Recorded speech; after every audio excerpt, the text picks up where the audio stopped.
Okay, good afternoon, everyone. We might have a few more joining just over the next couple of minutes, but thank you all for attending. Thank you, Regional Director for Seeker. I'm based in Yorkshire and the Humber, but we're delighted to have people from all across the different Seeker regions joining us today. We're really delighted to be running this webinar and session today on inclusive PPE and why it matters and why it's so important within the construction sector.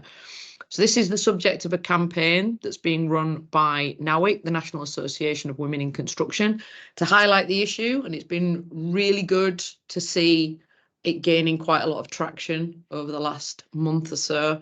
And I'm sure that'll be discussed today. So I won't keep you for too long. We will be sending out a copy of today's slides to everyone, so don't feel like you have to take copious amounts of notes. And we are also recording the session, so we'll send a link out to everyone afterwards. If there's anyone else within your organisation that's interested, feel free to share that as wide as you possibly can. So without further ado, I'm going to pass you on to Katie Robinson, who's representing NAWIC today. There's also my colleague Jennifer on the line today as well. So if anyone does have any questions or queries throughout, please feel free to put them in the chat or put them in the questions, and we'll get through to them by the end of the webinar. Also, if anyone does want a certificate of attendance to say that they've attended this session to include as part of their CPD, please drop Jennifer a line after the session's finished and we'll make sure we get those to you as well. Okay, without further ado, I will pass you on to Katie and disappear into the background. Thanks, Katie. No worries, thank you so much. So yes, my name is Katie Robinson. I'm a Senior Project Manager at East Rhine Yorkshire Council and I'm the Campaign Manager of NAWIC Yorkshire, which is the National Association of Women in Construction for Yorkshire. And yeah, as is mentioned, we're currently running a campaign on inclusive personal protective equipment with the aim of addressing the widespread inequalities in PPE provision and design among minority groups across the construction industry and beyond. So the campaign actually started with the Chartered Institute of Building. So they launched their PPE That Fits campaign last year. And following on from that, we met with some of the campaigners and said, what can we do? As NAWIC Yorkshire, we have quite a wide network, and they recommended that we do a research piece, which I'll go over some of the statistics kind of throughout the presentation here. And those statistics have really helped to create a really good baseline for the campaign with the CIOB. And then recently, SHP, Safety and Health practitioner, has recently launched their inclusive PPE campaign as well. So we're all working together to address these inequalities as part of our different campaigns. And then in terms of the agenda today, so I'm going to go through the history of PPE development, which will kind of help to explain the background and why these inequalities exist. And then we'll look at the effects of ill-fitting PPE on health and safety and the user's experience at work. And then we'll have a little look on kind of the campaign progress, what we've been doing so far and what we are looking to do in the future. And then I'm going to save a Q&A until the end, mainly because I can't see any questions on screen because I'm sharing my screen. So if they're coming through, then I'll answer them all at the end when I stop sharing. Anyway, so the first part, the history of PPE development. Now, before we start, I want to just quickly explain what we define inclusive PPE as. So that is personal protective equipment that takes into consideration the user's protected characteristics. So that's things like gender. So men and women require different PPE, and there's also other protected characteristics need to be taken into consideration as well. The research that NAWIC Yorkshire did last year, we found that nearly 60% of employers did not provide women-specific PPE, despite it being available on the market. And it highlighted quite a lack of awareness of the products available, and actually a lack of awareness of the issues with ill-fitting PPE. Hence the reason that the campaign does a lot on social media, and hence the reason we do seminars and webinars like this. So in terms of the actual origins of PPE, The data and the measurements of kind of standardized PPE is based on information from the 1950s and the 1970s, and that is based on the measurements of average white military male personnel. And that certainly fails to take into consideration diverse end users. But I think it's fair to say that military personnel and the average construction worker are quite different as well. So it's certainly failing to take into consideration a wide array of items here. In terms of the legislation surrounding PPE, the two main ones are the Health and Safety at Work Act 1974, which was the act that put a requirement on employers to provide PPE, and then the PPE at Work Regulations 1992. Covers a lot of the modern day PPE that you see today on construction sites, etc.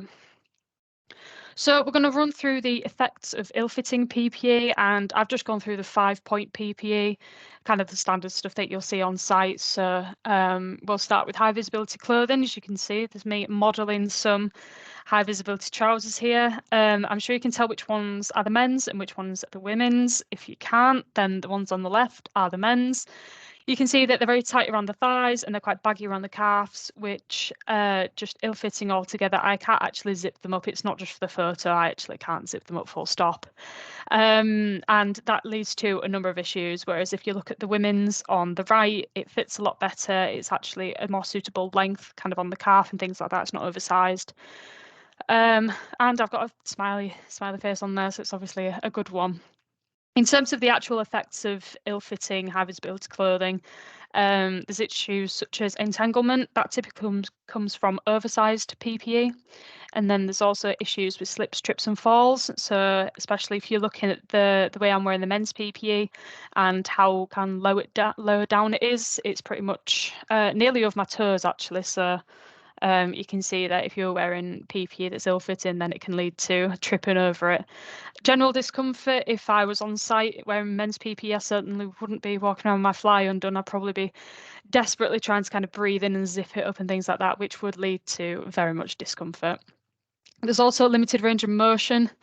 So if you really can see on the photo, the thigh area is very tight, which means that I can barely move my legs kind of in any direction, which means that if you're even just walking around site, it's going to be difficult, but especially if you're actually a tradeswoman on site or if you're needing to kind of go up scaffolding and things like that, it's going to be even more difficult.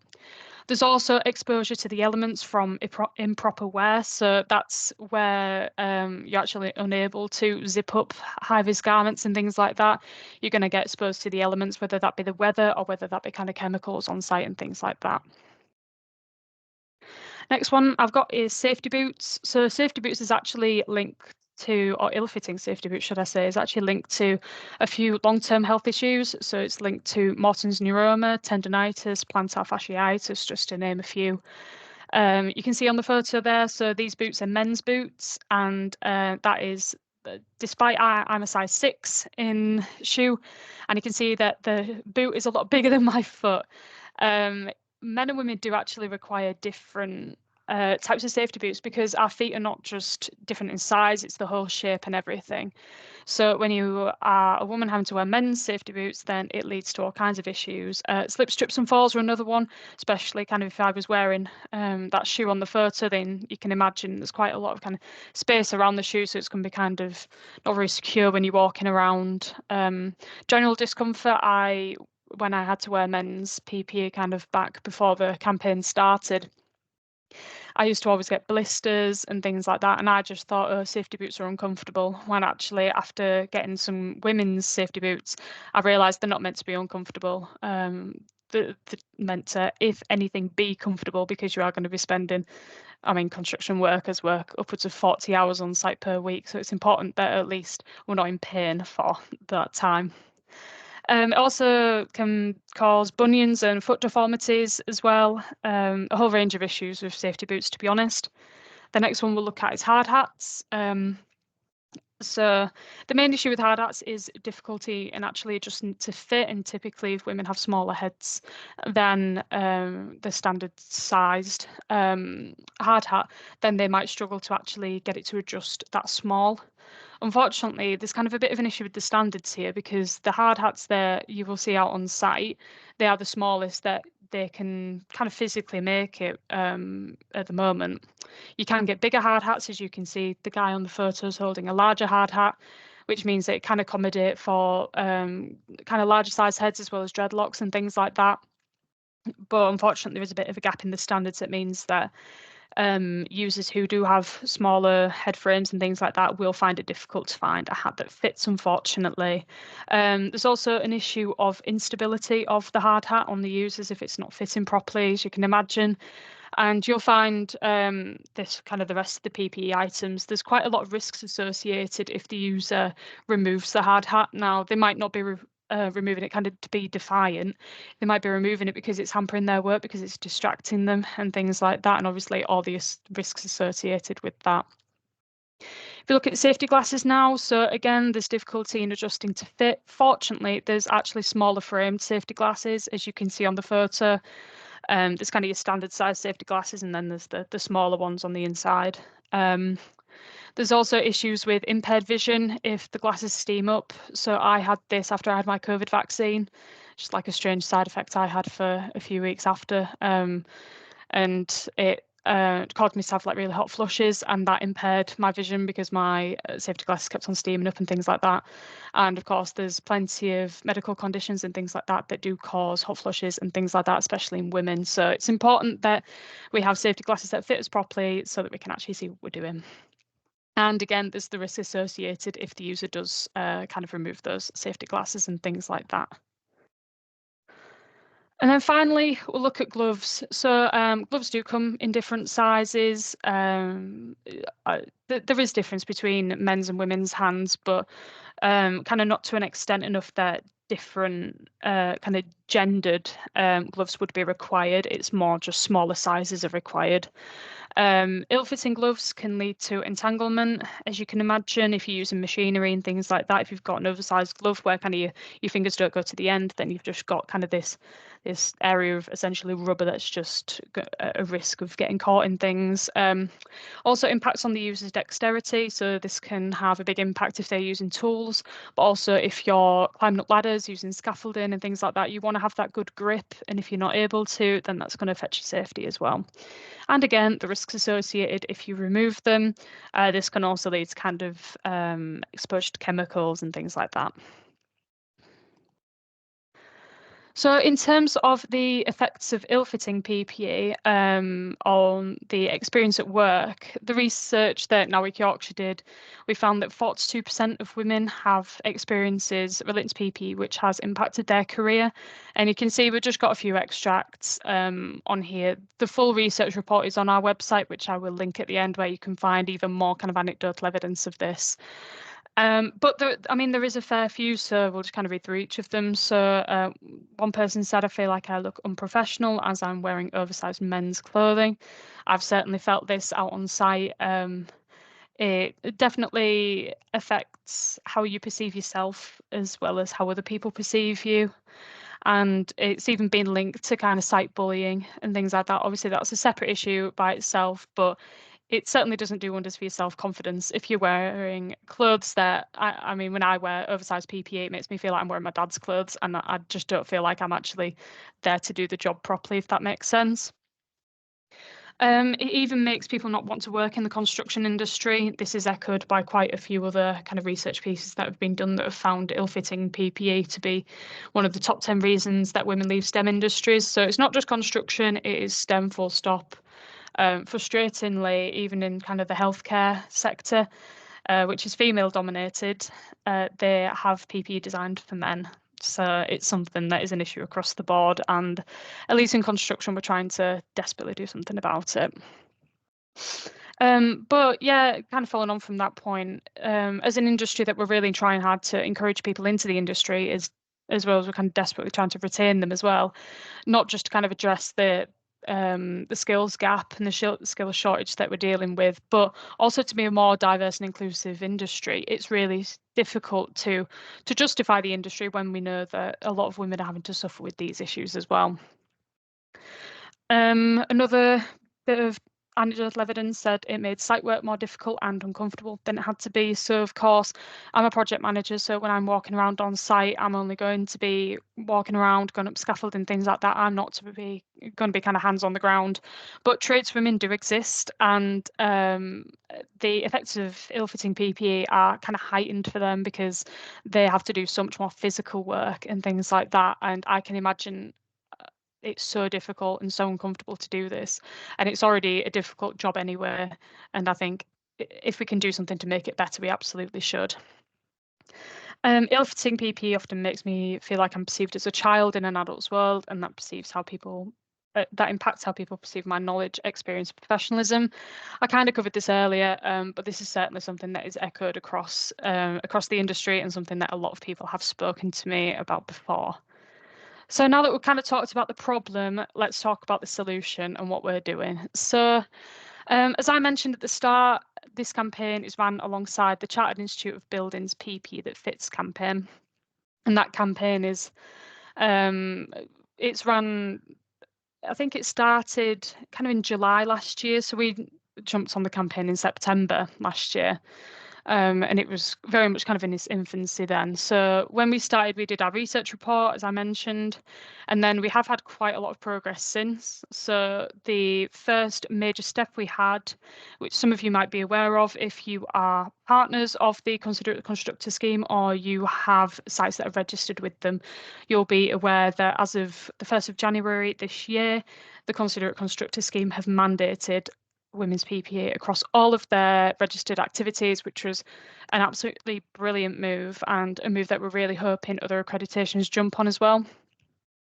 And that certainly helped to not just raise awareness within those registered activities and within those kind of partnering companies, but because of all the attention it got in terms of the news and the press, it really helped to raise awareness further than we expected. The second thing was the inclusive PPE motion. So as I work for East Rhine and Yorkshire Council, I worked with our cabinet members to propose a motion.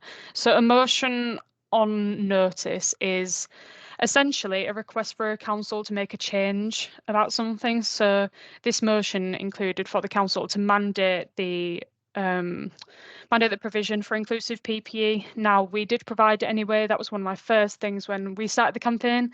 I went straight to my employers and I said, do we provide this? And they said no. And they only provided men's.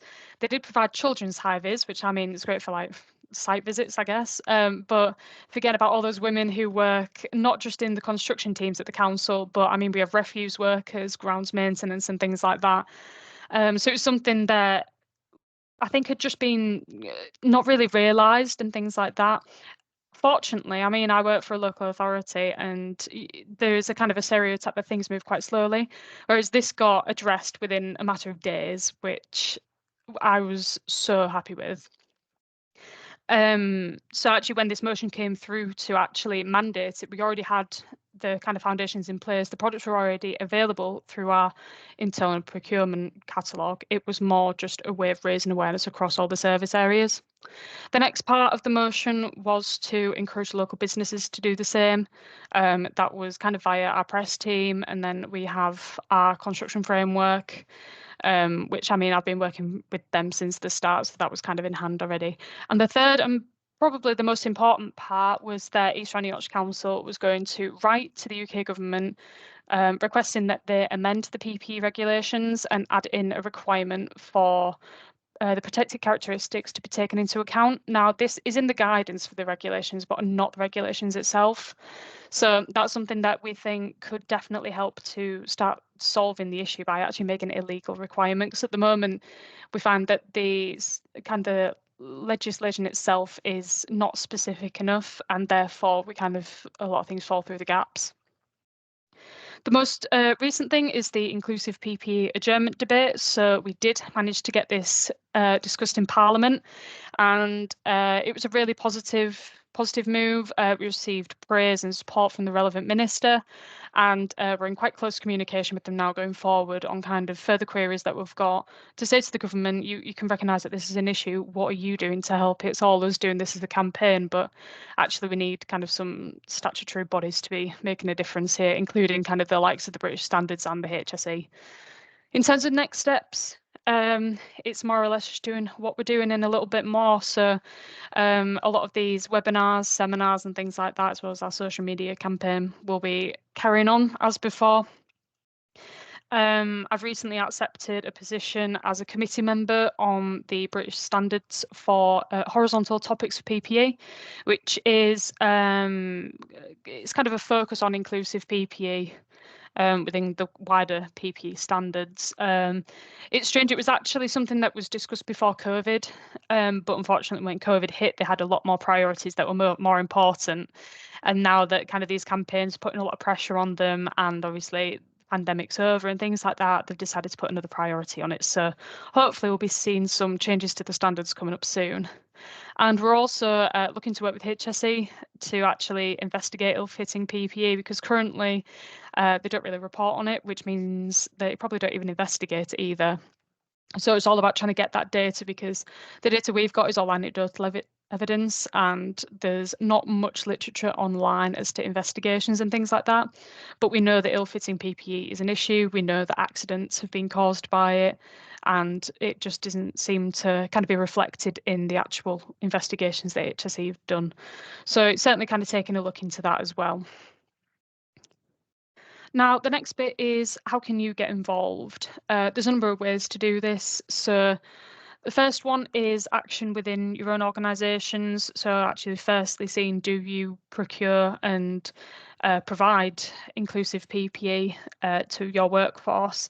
That's the first thing I did when I started this campaign. And I mean, if a local authority can get it implemented in a few days, then I'm sure kind of private sector companies can find it a lot easier. It's also important to encourage and even mandate this in your supply chain as well. So it's not just kind of your main contractors that need to be thinking about this. It is all of your subcontractors and your supply chains. They're going to be on your site. You are responsible for the health and safety on that site.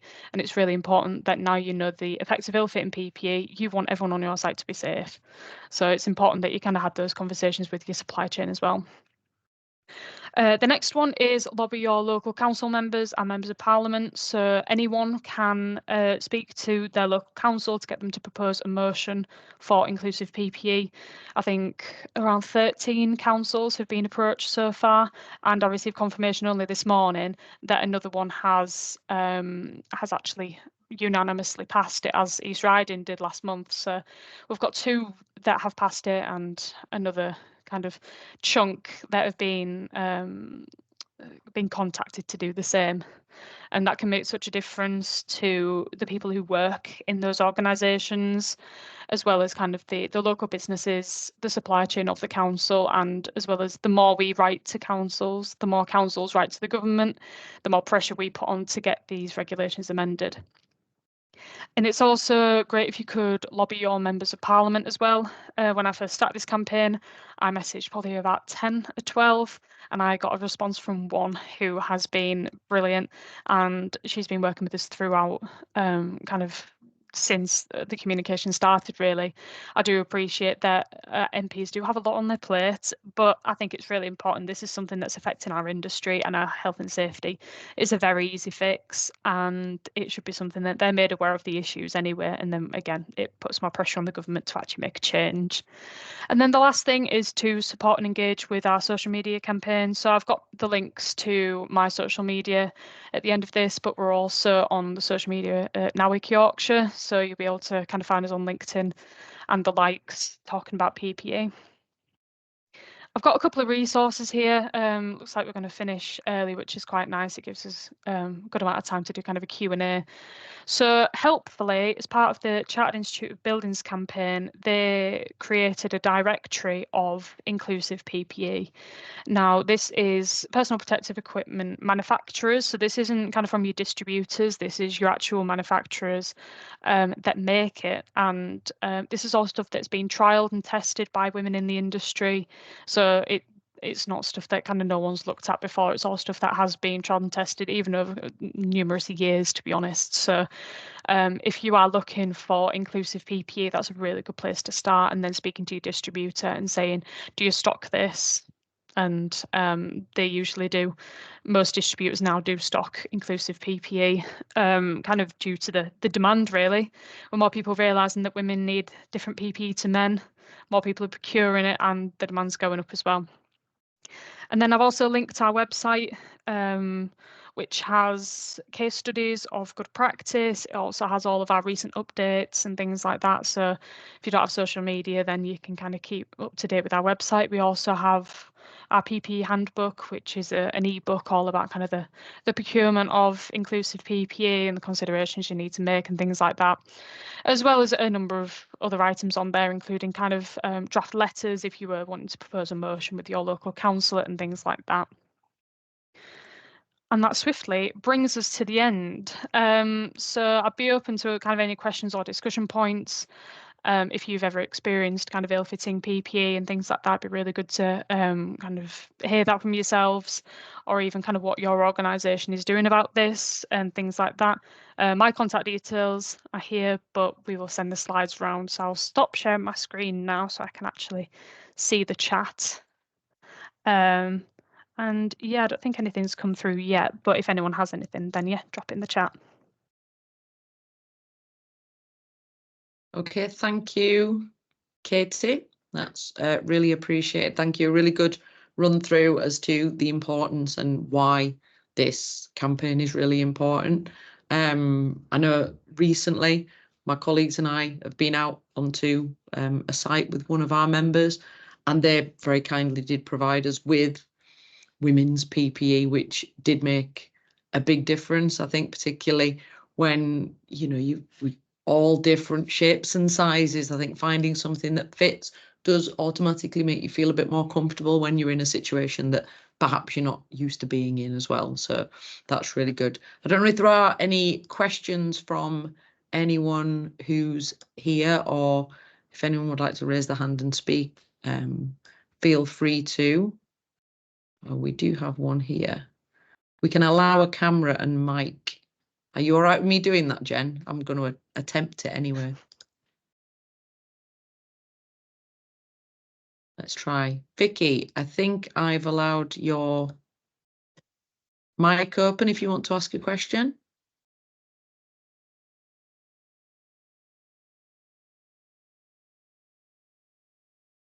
Vicky Rushworth? No?